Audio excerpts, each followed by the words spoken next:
Hola amiga, ¿cómo estás? Hola, bien, ¿y tú? Un poco preocupada porque pienso viajar una temporada a Italia y la contadora me recomendó conocer la normativa de los tributos en ese país para evitar la doble tributación. De verdad, me alegra mucho, pero es importante que leas los convenios entre países. Precisamente acudo a ti para que me orientes, debido a que estuviste en España durante un tiempo largo. Claro, lo primero que debes tener presente es la cantidad de días que piensas residir en Italia, ya que en España, después de 183 días al año, eres residente y debes pagar tributos al Estado, y cuando cumplas ciertas condiciones. Ah, ok. El convenio de Italia también menciona los mismos días, así no fueran consecutivos. Además, si tengo doble residencia, tributo donde tenga mi domicilio permanente. Pero si no tengo vivienda en ninguno de estos dos países, debo tributar donde permanezca más tiempo. Sí, estas mismas condiciones se manejan en España, pero si no se define la residencia, el tributo se presenta donde haya relaciones económicas y personales más cercanas. Ok, eso también lo leí, aunque Italia menciona que si no se cumple ninguna de esas condiciones que mencionamos, la persona tributará en el país donde tenga la nacionalidad. Por el contrario, si tiene o no las dos nacionalidades, los estados definirán dónde debe tributar. Asimismo sucede con las personas jurídicas.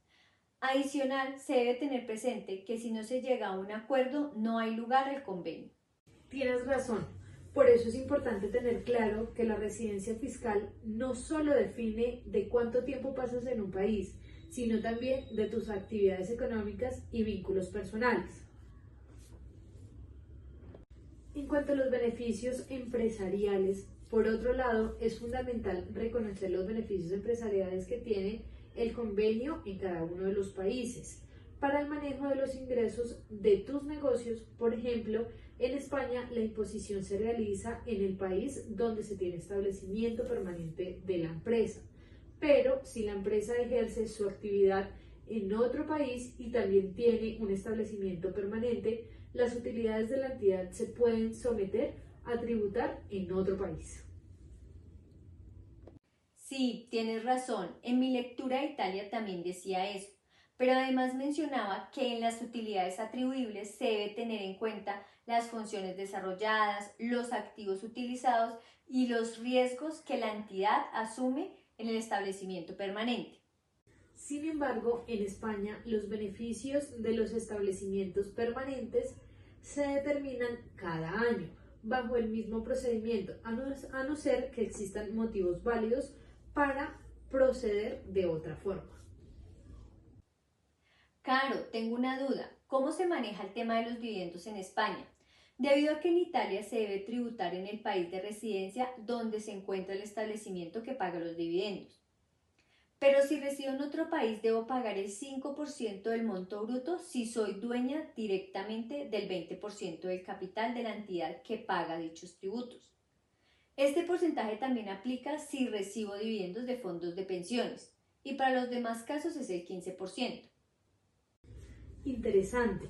En España aplica lo de la residencia, pero cambia el porcentaje cuando eres dueña indirecta o directamente, al menos del 20% del capital de una sociedad, ya que allí el 0% o el 5% para los demás casos. Sin embargo, cuando los dividendos recibidos son de un establecimiento permanente donde no resido, no puedo aplicar estos porcentajes, debo regirme a lo establecido en los beneficios empresariales.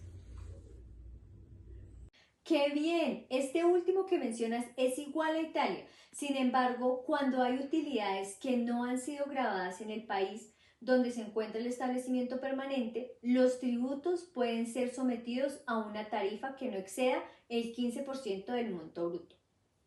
Por otra parte, cuando vivía en España, los intereses que recibía de Colombia los tributaba allá, aunque el convenio especificaba que el Estado colombiano puede imponer un impuesto que no exceda el 10% de monto bruto.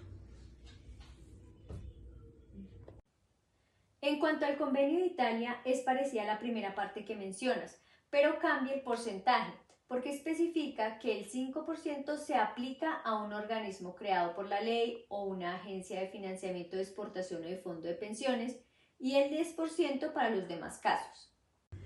Amiga, debes tener claro que la imposición podrá ejercerla el otro Estado si el beneficiario cumple con unos requisitos como ser Estado contratante o subdivisión política. Además, los intereses deben tener relación con las ventas de mercancías a crédito o con créditos concedidos por un banco en el Estado contratante. Interesante, es similar el convenio de Italia, pero referencia que los préstamos no deben ser inferiores a 3 años. Ya para finalizar, te comento algo sobre las regalías del convenio de España.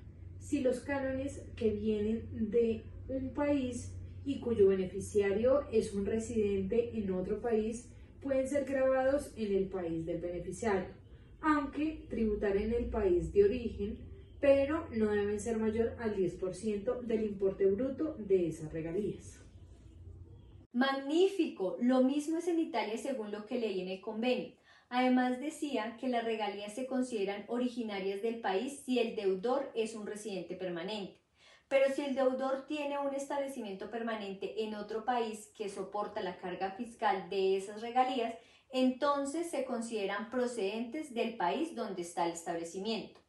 Sí, es verdad lo que mencionas, pero debes tener presente la normatividad vigente y los convenios del país donde vayas a viajar para prevenir la doble tributación y sanciones por evasión o elusión. Gracias, amiga. Ahora quedo más tranquila con tu explicación. Feliz viaje, amiga, y que todos tus planes te salgan como esperas. Cuídate. Gracias por tus deseos. Nos vemos pronto.